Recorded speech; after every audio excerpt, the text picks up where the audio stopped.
수요 기도에 나오신 성도님들을 주님의 이름 환영하며 축복합니다. 이 저녁 우리가 믿음으로 하나님 앞에 간구하며 나아갈 때에 우리의 기도를 들으시고 응답하시고 축복하여 주시기를 주님의 이름으로 축원합니다. 아멘. 오늘 우리가 읽었던 본문 사실은 7장 1절부터 읽어야 하지만 뒤에 부분을 함께 읽고 영원한 하나님 나라를 세울 약속을 하신 그 하나님, 그리고 그 약속을 믿음으로 받아들이면서 하나님께서 자신의 집과 집 안을 다윗의 나라를 또 하나님의 나라를 하나님이 축복하여 주시기를 믿음으로 간구하며 나아가는 다윗의 모습을 보게 되어지는 것입니다. 사실 다윗이 하나님의 언약궤를 여러 어려운 상황 가운데 한 번은 또 어려움을 당하고 언약궤를 옮기던 사람이 죽임을 당하고 그래서 함께 그 언약궤를 다윗성으로 가져오지 못하고 또 한 곳에 어느 집에 오베데돔의 집에 두었는데 웬일입니까? 거기는 하나님께서 축복하셔서 그 집이 짧은 기간이었지만 하나님의 놀라운 축복을 받는 그런 것을 이제 목도하게 됩니다. 그러면서 다윗은 다시 이제 하나님의 언약궤를 아마도 어떻게 옮겨야 되는지, 왜 그런 문제가 발생하였는지 살피고 이제 하나님의 언약궤를 이제 다윗성으로 옮기게 되었습니다. 그리고 그날에 큰 축제를 벌이면서 하나님 앞에 감사함으로 나아가게 되는 것이죠. 그리고 드디어 이제 하나님의 언약궤를 다윗성에다가 옮기게 되어지는 것입니다. 예루살렘으로 메어 올리게 되는 것이죠. 그리고는 다윗이 또 자신의 궁정을 짓게 되어졌습니다. 그런데 어느 날 가만 생각해 보니까 마음에 아주 불편함이, 깨름직하기도 하고 미안하기도 하고 그런 마음이 생깁니다. 그게 뭐냐면 하나님의 임재를 상징하고 하나님의 보좌로, 왕좌로 생각할 수 있는, 상징하는 언약궤, 법궤가 여전히 자신의 왕궁이나 이런 것에 비해서는 너무나 초라한 성막에, 회막에 있게 되어지는 것을 보면서 그는 하나님께서 좀 영광스럽게, 좀 세상에 보기에도 화려하고 멋있는 그런 하나님의 성전을 짓고 싶은 마음이 그에게 있었던 것입니다. 그래서 그는 이것을 위하여서 이제 나단 선지자와 함께 상의를 하게 되어집니다. 나단 선지자와 함께 상의하게 되어지는데 7장 우리가 읽지는 않았습니다. 5절부터 7절에 보면 그렇게 말씀을 하고 있습니다. 5절에 보면 7장 5절에 가서 내 종 다윗에게 말하기를 여호와께서 이와 같이 말씀하시되 네가 나를 위하여 내가 살 집을 건축하겠느냐? 내가 이스라엘 자손을 애굽에서 인도하여 내던 날부터 오늘까지 집에 살지 아니하고 장막과 성막 안에 다녔나니 이스라엘 자손과 더불어 다니는 모든 곳에서 내가 내 백성 이스라엘을 먹이라고 명령한 이스라엘 어느 지파들 가운데 하나에게 내가 말하기를 너희가 어찌하여 나를 위하여 백향목 집을 건축하지 아니하였느냐고 말하였느냐, 이렇게 말씀을 하십니다. 누구에게 하냐면 나단 선지자에게 먼저 말하는 것입니다. 하나님께서 나단 선지자에게, 나단 선지자도 다윗이 그런 말을 했을 때 정말 좋은 생각입니다. 하나님의 성전을 지어드리는 건 너무 좋은 일입니다. 우리가 왕이여 마음에 생각하는 대로 그 일을 다 행하십시오 라고 그렇게 권면을 하게 되어집니다.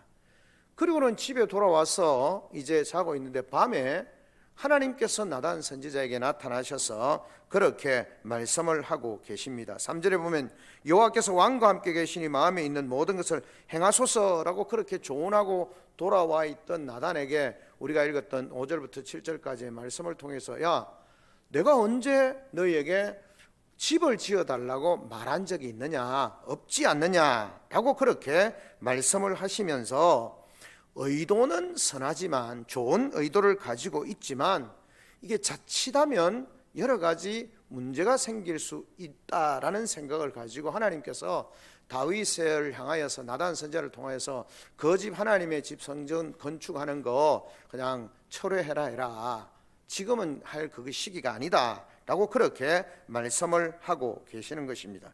그러시면서 하나님이 말씀하고 계시는 거죠. 이스라엘 백성, 그러니까 과거 이스라엘과 성막에 하나님은 늘 함께 계셨고, 또 나중에 솔로몬 때 성전을 통하여서 하나님 솔로몬의 성전을 허용하셨지만, 그 전에 하나님께서는 먼저 이 다윗에게 알게 하시고 싶은 것이 있었던 것입니다.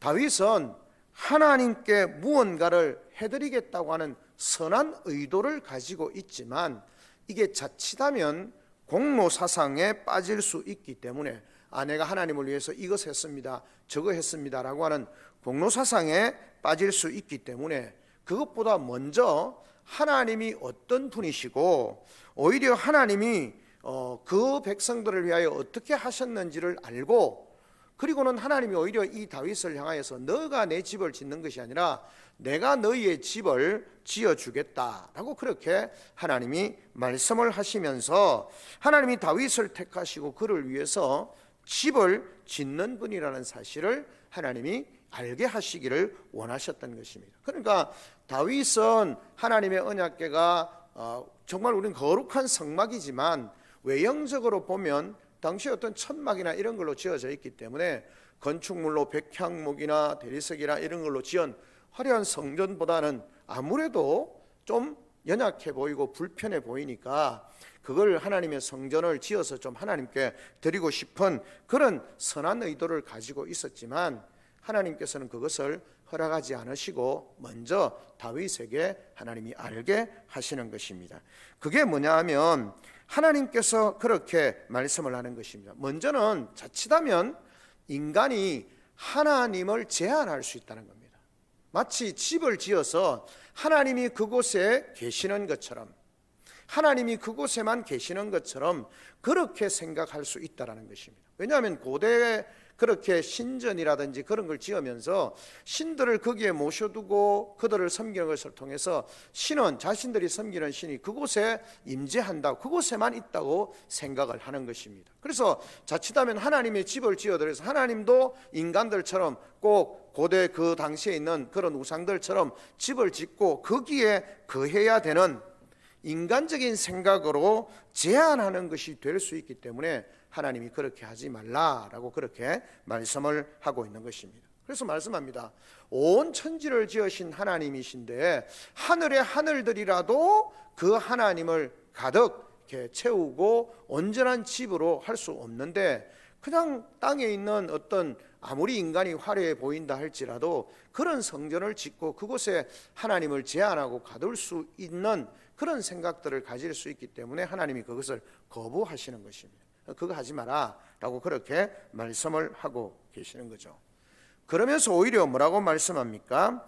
하나님께서는 이스라엘 백성들을 향하여서, 다윗을 향하여서 집을 지어주시는, 뒤에 나오지만 하나님께서 그 백성을 위하여서 오히려 집을 지어주시는 분으로 그렇게 말씀을 하고 있는 것입니다. 어쨌든 집과 관련해서 하나님이 그렇게 말씀하시고, 또 하나는 뭐냐면, 하나님께서 이 다윗으로 하여금 그 성전을 지금 아직 지으라고 말씀하시지 않는 이유는, 중요한 이유 중에 하나가 뭐냐면, 아직 이스라엘 백성들이 완전한 안식과 평안을 누리지 못하고 있기 때문에 하나님께서 그것을 거절하고 계시는 것입니다. 사실 다윗 때에 하나님의 도움으로 말미암아 블레셋을 제압하는 등 다윗 때의 나라가 굉장히 안정된 나라가 되었던 것은 맞지만, 그럼에도 불구하고 아직 주변의 블레셋이나 주변의 나라들에 대해서 전쟁을 치루어야 되는, 그래서 나중에 하나님께서 그렇게 다윗의 손에 피를 많이 묻혔다, 이건 부정적이라기보다는 그것들을 통해서 결국은 그 땅에 진정한 평화를 가져오게 해야 하는 그런 전쟁들이 아직 남아있다라고 하는 것입니다. 그래서 아직도 다윗에게 치러야 할 전쟁이 남아있기 때문에, 즉 하나님의 나라 이스라엘에 완성되지 않는 평안 또는 안식을 위해서 여호와의 전쟁을 계속 치루어야 하는 다윗이기 때문에 그것을 수행해야 되기 때문에, 그리고 그것을 수행함으로 주변의 나라들이 안정되게 하고 난 뒤에 하나님의 성전을 하나님이 허락하시겠다라고 그렇게 말씀합니다. 그러니까 성전 건축은 안식 이후에 그렇게 온전한 안식이 이루어지고 난 뒤에 하나님께서 그 성전을 이루시겠다는 겁니다. 그래서 뒤에 누가 합니까? 다윗이 전쟁을 통해서 주변 나라들을 평안하게 하고 그럴 때 그 뒤에 솔로몬 시대에 하나님께서 성전을 짓는 것을 허락하고 계시는 것을 보게 되어지는 것입니다. 결국은 뭡니까? 다윗과 솔로몬의 역할과 사명이 달랐던 것입니다. 그리고 다윗은 그것에 대해서 하나님 내가 하려 했는데 왜 못하게 합니까? 이렇게 하지 않고 다윗이 솔로몬 시대에 하나님께서 내 아들 대에 그 성전을 짓게 하겠다고 하는 말씀을 듣고 어떻게 합니까? 믿음으로 그때를 바라보면서 사실은 성전 건축에 필요한 모든 재료들을 다윗이 준비하는 거죠. 다윗이 다 준비해서 그리고는 솔로몬 시대에 하나님의 성전을 하나님이 허락하시고 짓게 하시는 그런 모습을 보게 되어지는 것입니다. 그러면서 오히려 더 중요한 것은 본문에서 그렇게 말씀합니다. 네가 나를 위해서 하나님의 집을 짓겠다고 하는 선한 의도를 가졌지만 이제 그거 하지 말고 오히려 내가 너의 집을 지어주겠다라고 그렇게 말씀을 하고 계시는 것입니다.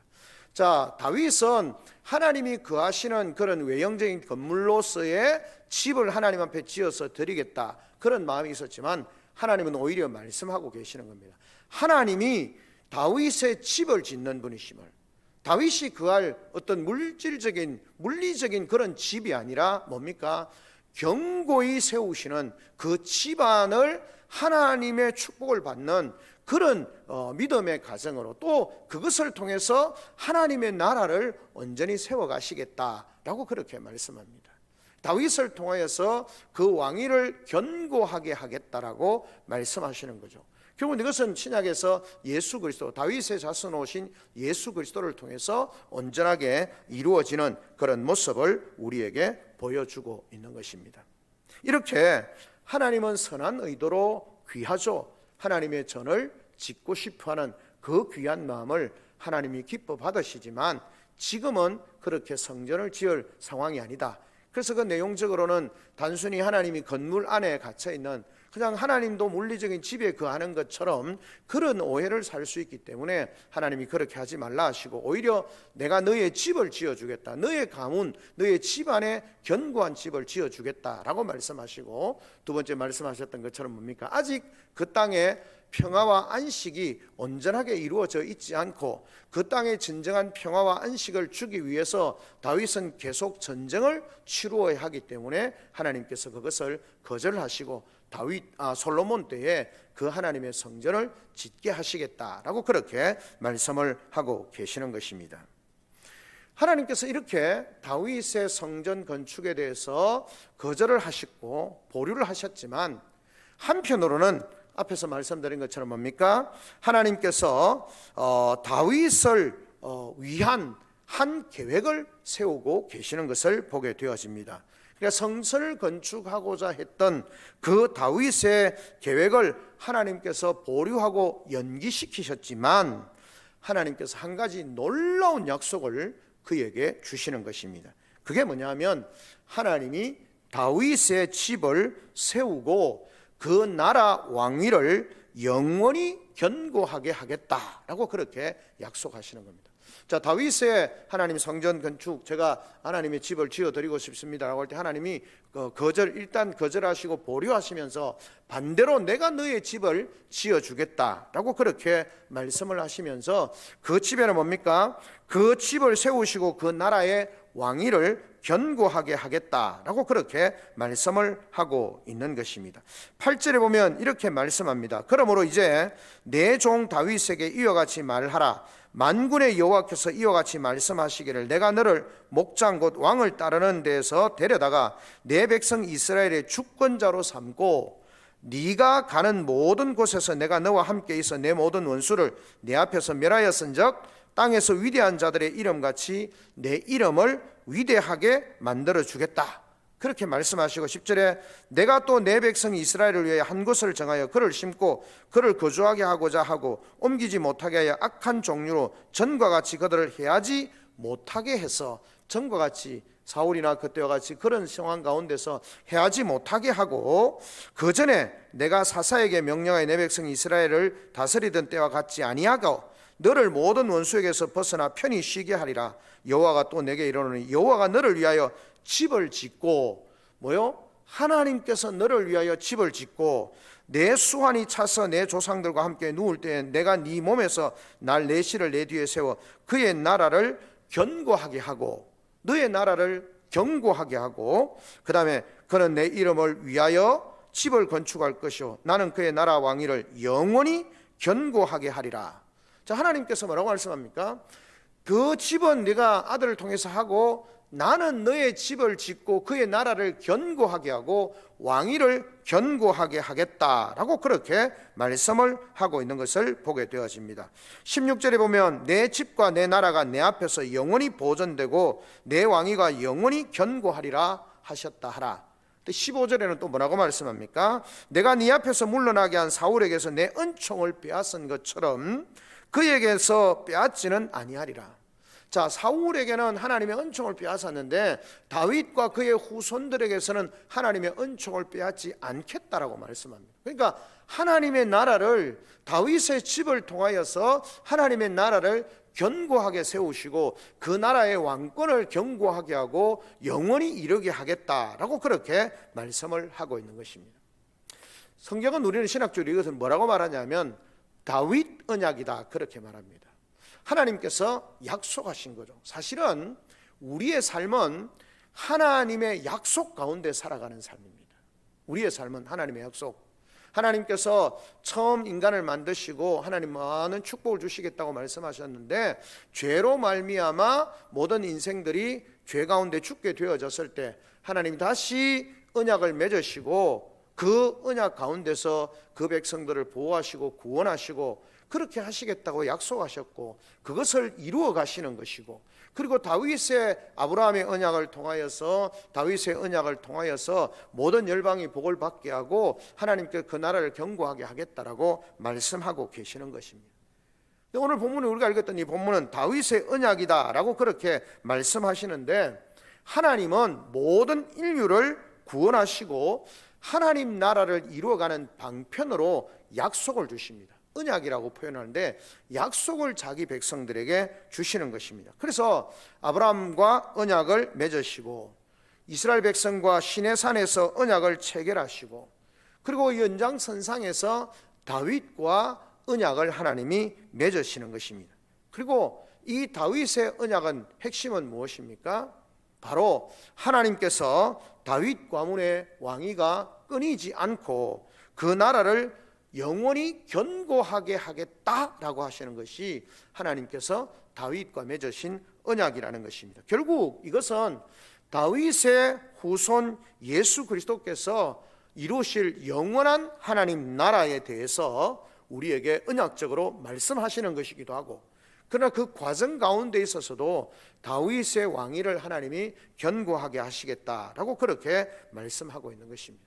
그런 면에서 보면 사실 언약이라고 하는 것은 대부분 일방적인 언약이라는 것입니다. 하나님이 아브라함과 언약을 맺으실 때 아브라함이 잘해서 언약을 맺었습니까? 아닙니다. 하나님이 일방적으로 하나님의 은혜를 베푸시면서 언약을 맺으신 거고요. 그리고 다윗과 언약을 맺으실 때도 하나님이 일방적으로 하나님의 은혜 가운데 언약을 맺으시는 겁니다. 하나님께서 이스라엘 백성과 언약을 맺으시고 다윗과 언약을 맺으시고 그들을 축복하시고 그들을 구원하시고 그들에게 영원한 하나님 나라를 유업으로 주시고 그들의 삶을 영원히 축복하시겠다라고 그렇게 말씀을 하고 있는 것입니다. 이런 의미에서 이 하나님께서 다윗과 맺은 언약은 놀라운 축복의 언약이 아닐 수 없는 것입니다. 하나님은 불순종과 반역을 일삼았던 사울에게서 뭐라고 말씀합니까? 사울에게서 은총을 빼앗았다 그렇게 말씀하죠. 오늘 본문에도요. 그런데 하나님이 뭐라고 말씀합니까? 너희 가운데서는 그렇게 행하지 않겠다라고 그렇게 말씀을 합니다. 그리고 그 왕위를 지속적으로 이루어 가시겠다, 그 왕위가 계속되어질 수 있도록 하시겠다라고 그렇게 말씀을 하고 있는 것입니다. 그러면서 하나님의 집을, 그 다윗의 아들을 통해서 하나님의 집을 건축할 것이다 라고 그렇게 말씀하시고, 더 나아가서 하나님의 나라를 영원히 견고하게 세우시겠다라고 그렇게 말씀을 하는 것입니다. 이처럼 하나님은 다윗의 집안을 아름답게 사용하시겠다라고 하는 것입니다. 그러시면서 하나님이 말씀합니다. 한 가지 은혜와 동시에 조건을 내거는 것이 있습니다. 그게 뭐냐면, 하나님께서 이스라엘 백성들, 이 다윗과 그의 후손 왕들에게 이런 견고히 세워주겠다라고 말씀하시면서 죄를 범하면 이라고 말씀하시면서, 너희가 또는 그 후손의 왕들이 죄를 범하면 뭐 어떻게 하신다고 합니까? 징계하신다는 겁니다. 여러분, 하나님이 언약을 지속적으로 하나님의 주권적으로 이어가시지만, 그럼에도 불구하고 그 백성들, 그 후손들이, 다윗의 후손, 왕위에 오르는 후손들이 하나님 앞에서 죄를 범하면 어떻게 하느냐, 그렇게 말씀하시면서 그들을 징계하신다라고 그렇게 분명하게 말씀을 하고 있는 것을 보게 되어지는 것입니다. 하나님께서 그들을 징계하시겠다는 거죠. 죄를 지으면 사람의 어떤 채찍, 사람들에 의해서 사람의 매와 인생의 채찍을 통하여서 하나님께서 그들을 징계하시겠다라고 그렇게 분명하게 말씀을 합니다. 14절에 보면, 나는 그에게 아버지가 되고 그는 내게 아들이 되리니 그가 만일 죄를 범하면 내가 사람의 매와 인생의 채찍으로 징계하려니와, 징계는 한다는 겁니다. 분명히 징계가 있다는 겁니다. 여러분, 하나님은 죄를 묵과하시는 분은 아니십니다. 그 죄를, 징계를 통해서, 인생의 매를 통하여서, 채찍을 통하여서 그들을 징계하시고 돌이키시기는 하겠지만, 그럼에도 불구하고 어떻게 합니까? 그 징계 가운데서도 하나님이 뭘 놓지 않으십니까? 은총을 잊지 않으신다, 거두지 않으신다라고 하는 것입니다. 이게 얼마나 놀라운 것입니까? 우리가 다 연약하여서 죄를 짓습니다. 근데 우리가 죄를 짓는 대로 방하고 죄 값대로 하나님이 징계하신다면 우리는 하나님 앞에 설 자가 아무도 없는 거죠. 다윗의 나라가 왕들이 잘해서, 왕들이 뭐 똑똑하고 정직해서 절대 그렇지 않습니다. 여러분, 대표적인 것이 하나님께서 이렇게 말씀하시고 나는데 제일 먼저 징계받은 사람이 누굽니까? 다윗이잖아요. 다윗이 우리아의 아내 밧세바 사건을 통하여서 다윗과 그 집안이 놀라운 징계를 당하지 않습니까? 큰 고통을 당하는 징계를 받게 되어지는 것을 보게 되어지는 것입니다. 그럼에도 불구하고 하나님께서는 어떻게 하십니까? 다윗의 가문에 은총을 빼앗지는 않겠다라고 그렇게 말씀합니다. 그러니까 하나님이 백성들이 죄를 범함에도 불구하고 그 죄 때문에 징계하고 채찍질을 하긴 하시겠지만, 징계에도 불구하고 하나님의 나라는 영원히 있게 될 것이다, 하나님은 영원히 왕위와 나라를 주실 것이다 라고 그렇게 분명하게 말씀을 하고 있는 것입니다. 누가요? 하나님께서 다윗의 집을 하나님이 그렇게 지어주시겠다라고 그렇게 말씀을 하고 있는 것입니다. 그렇게 보면 다윗이 하나님의 집을 지어드리겠다라고 그렇게 말하려고 했고 그렇게 하려고 했지만, 하나님은 오히려 어떻게 합니까? 다윗의 집을, 곧 영원한 왕권을 그에게 선물로 주시는 겁니다. 형언할 수 없는, 말로 형언할 수 없는 하나님의 은혜입니다. 이처럼 하나님은 그런 다윗을 통해서 주권적으로 하나님의 나라를 견고하게 세워가시는 거죠. 하나님의 나라는 우리의 노력이나 우리의 열심이 아니라 하나님의 은혜로 하나님께서 구별하시고 세우신 언약의 대상자인 그 다윗의 왕위를 통하여서, 그리고 다윗의 후손으로 오실 예수 그리스도를 통하여서 영원한 하나님의 나라를 세워가신다라고 하는 것을 우리에게 말씀해 주고 있는 것입니다. 그러니까 이 땅의 나라는 부흥하기도 하고 아주 제국을 이루는 것처럼 보이지만 결국 망하게 되어지고 사라지고 소멸되어지지만, 하나님의 나라는 굉장히 굉장히 연약하고 부족해 보인다 할지라도 어떻습니까? 하나님이 그 나라를 견고하게 하시고 영원토록 하나님의 나라를 이루어 가실 것이다 라고 그렇게 말씀을 하고 있는 것입니다. 그래서 우리가 오늘 예수 그리스도를 믿고 구원받은 하나님의 백성이 되어져서 하나님 나라 백성으로 살아가고 있는 것이죠. 이 하나님 나라의 영원한 왕이신 하나님과 우리 주 예수 그리스도의 주권과 통치 아래서 우리의 삶이 이 땅 가운데서 사라지는 것입니다. 그것도 무엇을 통하였어요? 영원한 하나님 나라에 대한, 우리를 온전케 하실 하나님 나라에 대한 약속을 붙들고 살아가는 사람들이라고 하는 사실을 우리가 꼭 기억을 해야 하는 것입니다. 하나님은 당신의 나라를 견고하게 하십니다. 때로는 실패하는 것 같은, 연약하고 넘어지는 것 같은 그런 존재들이라 할지라도 하나님께서 이 다윗이 하나님 앞에 성전을 지어드리고 싶은 그 마음, 귀한 마음, 그러나 거절하시지만 하나님께서는 그를 통해서 하나님의 나라를 견고하게 세워가시겠다라고 그렇게 언약을 맺고 계시는 것을 우리에게 보여주고 있는 것입니다. 사랑하는 성도 여러분, 하나님의 나라는 내가 이루어가는 것이 아니라 하나님께서 이루어 가신다라고 하는 사실을 우리가 꼭 기억을 해야 하는 것입니다. 하나님은 지금도 하나님의 나라를 당신의 주권 아래서 온전하게 이루어 가신다라고 하는 사실을 기억해야 하는 것입니다. 그런데 이렇게 하나님이 분명히 징계하시겠다고, 죄를 범하면 하시겠다고 말씀하셨음에도 불구하고 이스라엘 백성들은 어떻게 했을까요? 다윗의 후손들은 어떻게 했을까요? 결국은 하나님 앞에 범죄하는 그런 일들이 있게 되어집니다. 하나님께서는 이후에 우리가 하나 생각해 볼 수 있는 것은 뭡니까? 이후에 이스라엘의 역사를 보면 어떻습니까? 하나님께서는 약속대로 그 아들 솔로몬을 통하여서 성전을 짓고 완공하게 하셨습니다. 하나님의 나라는 견고히 세워지고 백성은 평화와 안식을 부분적으로 누리게 되어집니다. 그런데 이후의 역사를 보면 어떻습니까? 이스라엘은 결국 하나님께 반역하게 되어집니다.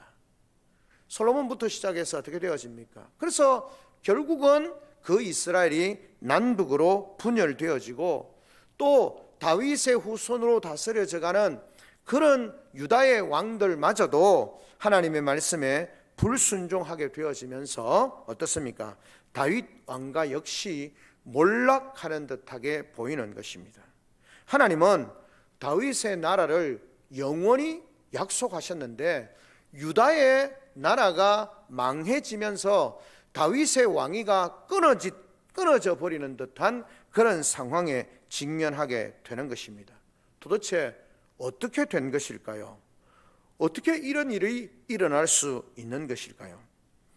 다시 말해서 솔로몬의 우상 숭배와 반역으로 인해서 나라가 그렇게 망하게 되어지는 그런 상황에 이르게 되어졌다라고 하는 것을 우리에게 보여줍니다. 그리고 포로로 잡혀가고 그리고 바벨론의 어떤 침략을 통해서 나라가 망하게 되어지고 끌려가게 되어지고, 그렇게 보면 구약 성경을 읽다 보면 하나님이 다윗에게 약속하셨던 영원한 하나님의 나라 그 왕위는 이제 끝나버리는가? 라고 하는, 하나님의 약속이 무산되는가 하는 생각을 가질 수밖에 없는 것입니다. 하나님은 불순종하는 다윗의 자손 후손 왕들을 약속하신 대로 징계하셨습니다. 하지만 이것이 끝이 아니었습니다. 하나님이 약속하신 것처럼 징계도 하고 채찍질하고 다 하겠지만 그럼에도 불구하고 결국은 그들을 하나님께서 그 다윗의 집안에서는 뭘 거두지 않는다 했습니까? 은총을 거두지 않겠다라고 그렇게 말씀을 하신 거죠. 하나님은 그들의 실패에도 불구하고 다윗의 왕위가 끊어지는 것이 아니라 다윗의 후손으로 오시는 약속하신 예수 그리스도를 통하여서 예수 그리스도를 이 땅에 보내어 주셔서 하나님의 나라를 이어가도록 역사하시는 것을 우리에게 보여주고 있는 것입니다. 그래서 사실은 이 선지자들, 구약의 선지자들은 이것에 대해서 많이 예언을 하고 있는 거죠. 이사야 선지자는 다윗의 후손이신 메시아 예수님이 오셔서 공의와 성실로 다스리시고 평화의 나라를 이루어 가실 것이다 라고 그렇게 우리가 잘 아는 이사야 11장 1절에서 9절의 말씀을 통해서 말씀하고 있는 거죠. 다니엘도 그렇게 예언합니다. 영원히 망하지 아니할 하나님의 나라를 하나님이 세워주신다. 그렇게 떠인 돌을 통하여서 하나님이 그 일을 이루어 가신다라고 그렇게 말씀을 하고 계시는 거죠. 이러한 약속대로 하나님께서는 이 땅에 온전한 왕으로 예수 그리스도를 보내어 주시는 겁니다. 그래서 다윗의 후손으로, 다윗의 후손이라는 말은 다윗에게 약속하셨던 다윗의 왕위, 그 왕위를 이어갈 후손으로 메시아 예수 그리스도가 이 땅에 오셨다라는 것입니다. 그래서 예수님의 탄생을 보면 어떻습니까? 가브리엘 천사가 마리아에게 전한 메시지가 뭡니까? 예수님을 지극히 높으신 이의 아들이요 다윗의 왕위를 받아 영원히 왕으로 다스리실 분이다 라고 그렇게 누가복음 1장 31절에서 33절의 말씀으로 나타나고 있는 것을 보게 되어집니다. 지극히 높으신 이의 아들, 그리고 다윗의 왕위를 받아 영원히 왕으로 다스리시는 분. 그러니까 하나님께서 다윗에게 약속하셨던 것처럼 내 왕위를 견고하게 하고 내 후손들의 왕위를 견고하게 하고 죄를 범하면 징계도 하고 매질도 하고 그렇게 하지만 은총은 거두지 않고 그 속에서 하나님의 나라를 이어가게 하실 것이다 약속하신 것이고, 그 약속의 성취로 예수 그리스도가 다윗의 후손으로 왕위를 계승하시는 분으로 오셨다라고 그렇게 말씀하는 겁니다. 이처럼 예수 그리스도는 하나님이 다윗과 맺으셨던 다윗 언약의 성취로 오신 분이 바로 예수님이시다. 사실은 구약에 예언하고 있는 모든 예언의 온전한 성취가 이사야에서 말하는 메시아의 성취, 아브라함과 맺었던 그 언약에 있어서의 그 성취, 모든 것이 예수 그리스도에게서 성취가 되어지고 그분이 영원한 하나님 나라의 왕으로 오게 되시는 겁니다. 나아가서 이 예수님은 단순히 이스라엘이라고 하는 민족적이고 지리적인 한계를 넘어서 온 세계, 범세계의 하나님 나라를 세우시는 그런 그 나라의 왕으로 오셨음을 우리에게 말씀해 주고 있는 것입니다. 그러므로 우리가 예수 그리스도를 믿음으로 말미암아 유대인이나 이방인이나 다 하나님 나라의 한 백성이 되어지는 것이죠. 우리가 왜 예수 그리스도 안에서 한 가족이 되어집니까? 그 왕이신 하나님 예수 그리스도 안에서 이방인이나 유대인이나 모두가 동일하게 하나님 나라의 백성이 되는 겁니다. 예수 그리스도를 왕으로 고백하는, 구주와 왕으로 고백하는 모든 이들은 유대인이든 이방인이든 모두가 한 하나님 나라 백성이 되어지는 것입니다. 그리고 하나님을 섬기고 예배하는 것이죠. 이게 뭡니까? 바로 교회, 우리가 시대적으로 구분하면 교회 시대입니다. 예수 그리스도가 이 땅에 메시아로 오셨고 그분을 우리의 참된 메시아로, 구주로, 주님으로, 왕으로 섬기는 모든 백성들은 하나님 나라 백성이 되어지는 것이고, 그래서 저와 여러분이 혈통이 다르고 다 육신적으로 다 다르지만 우리는 한 가족이고 한 하나님 나라 백성이 되어지는 것이고, 그 나라의 왕은 예수 그리스도이시다는 겁니다. 그분이 우리를 통치하시는 것입니다. 그래서 에베소서는 예수 그리스도를 뭐라고 말씀합니까? 교회의 주인이시고 만유의 주님이시다라고 말씀하시고, 그분이 교회와 만유를 통치하시고 다스리시는 분이시다.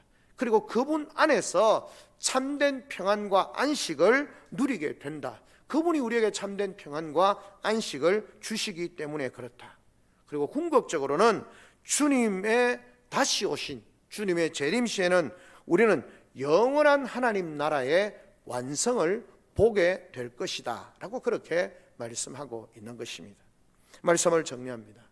하나님께서 다윗이 하나님의 성전을 지어드리고 싶은 마음에 그렇게 나단 선지자와 함께 의논하면서 그런 마음을 가졌지만, 하나님은 나단 선지자를 통하여서 그 다윗의 성전을 건축하는 것을 하나님께서 마치 인간처럼 집에 거하는 것처럼 오해할 수 있고, 하나님을 그 좁은 공간 안에 거두실 수 있기 때문에, 하나님이 하늘의 하늘이라 할지라도 그 하나님을 온전히 담으실 수 없기 때문에 집을 짓지 마라. 물론 뒤에 말하는 것처럼 성막에도 거하시고 하나님의 솔로몬의 성전에도 거하시기도 하지만, 임재하시기도 하지만, 그렇게 제한되어 있는 분이 아니라는 것입니다. 뿐만 아니라 다윗의 성전을 거절하신 이유는 아직 그 땅에 진정한 평화가 임하지 않았기 때문에, 그 전쟁을 치루어야 하기 때문에, 그 전쟁을 치르고 평화가 오게 되어지면 그 아들을 통해서 왕위를 잇게 하시고 그 나라를, 그 성전을 하나님이 짓게 하시겠다라고 그렇게 말씀하시면서 오히려 한 가지 약속을 통하여서, 다윗을 통하여서 나라를, 왕위를 견고케 하고 그 나라를 견고케 하겠다고 말씀하시고, 죄를 범하면 징계도 하고 채찍질하지만 하나님의 은총은 거두지 않겠다고 말씀하셨습니다. 그런데 결국 죄를 통하여서 범죄함으로 말미암아 나라가 망하고 왕위가 끊겨지는 것처럼 보이지만, 그 왕위를 이어가고 영원한 하나님 나라를 완성하실 다윗의 후손으로, 하나님의 지극히 높으신 이의 아들이시면서 다윗의 왕위를 이어받는 후손으로 오신 예수 그리스도, 그분이 이 땅에 오심으로 말미암아 그분 안에서 하나님의 나라가 이어져 가고 하나님의 나라가 지속되어져 가고, 결국은 다시 죽음을 이기시고 부활하셔서 하나님 우편에 계시다가 다시 오시는 그분으로 인하여서 완전한 하나님 나라의 완성을 보게 될 것이라는 겁니다. 지금은 하나님의 나라, 이미 이루어진 하나님의 나라, 그러나 완성되지 않는 하나님 나라의 시대를 살고 있던 것입니다. 완성되지 않다 보니까 그 하나님의 나라가 임하고 있음에도 불구하고 여전히 죄악들이, 우리의 질병이나 우리의 어떤 유혹이나 이런 것들이 우리를 시험하고 넘어뜨리고 실족케 하는 일들이 있게 된다는 거죠. 그래서 교회는 완전한 하나님의 나라는 아닙니다. 하나님의 나라의 모형으로서 하나님 나라의 그런 부분을 우리가 누리고 있긴 하지만, 정말 내가 온전한 하나님의 나라를 이룰 수 있는 방법은 예수 그리스도, 나의 왕이신 예수 그리스도, 그분이 나의 삶의 온전한 통치자가 되어지고, 나는 정말 좌우 어느 것도 보지 아니하고 오직 통치자이신 예수 그리스도, 그분만을 온전히 순종할 때 나는 이 세상 가운데서 온전한 하나님의 나라를 누리면서 사는 거죠. 그러나 전체적으로는 완전한 하나님의 나라는 우리가 누리지 못하고 사는 것입니다. 언제요? 왕이신 그분이 다시 오실 때에, 그리고 이 나라를 완전히 정결하게 하시고 그 온전한 하나님의 나라가 우리 가운데 임하게 되어질 때, 우리는 그곳에서 완전한 하나님의 나라를, 그리고 그곳에서 온전한 왕이신 예수 그리스도, 그분과 함께 그 영광을 누리고 그 땅을 다스리게 되는 것이다 라고 그렇게 말씀을 하고 있는 것입니다. 사랑하는 성도 여러분, 하나님께서는 우리에게 이처럼 하나님의 나라를, 영원한 나라를 약속하셨고, 그 영원한 나라를 다윗의 왕위를 견고케 하고 그 다윗의 왕위를 견고케 하신다는 것을 통하여서 하나님의 나라를 이루어 가실 것이라고 말씀하셨고, 육신의 왕 다윗은, 그 후손들은 다 성공하지 못하고 실패했지만 영원한 왕이신 예수 그리스도, 다윗의 후손으로 오신 그분을 통하여서 약속하신 하나님의 나라가 성취되어진다라고 하는 사실을 우리에게 말씀하고 있는 것입니다. 우리는 오늘도 이 하나님께서 약속하신 완성되어질 하나님 나라를 소망하면서 이미 우리에게 임한 하나님 나라를 누리면서 하나님의 나라를 확장해 가면서 살아가는 복된 성도들임을 기억하고, 이 땅을 살지만 하나님 나라 백성이고, 이 땅의 주권자가 아니라, 사람들이 주권자가 되어지는 것이 아니라 우리의 왕이신 예수 그리스도의 주권과, 그 그리스도의 주권과 하나님 나라의 통치를 믿음 안에서 받으면서 살아가는 복된 우리 성도들의 삶이 되어지기를, 그래서 곳곳에 하나님 나라 백성으로 주의 영광과 주의 능력과 주의 축복을 흘러가게 하는 복된 세상 하나님의 사람들로 이 세상 가운데 세워지는 우리 귀한 성도들이 되시기를 주님의 이름으로 축원합니다. 아멘. 우리 시간 다 같이 한 목소리 한번 하나님 앞에 기도하며 나아가겠습니다. 영원한 하나님 나라를 세울 약속을 다윗에게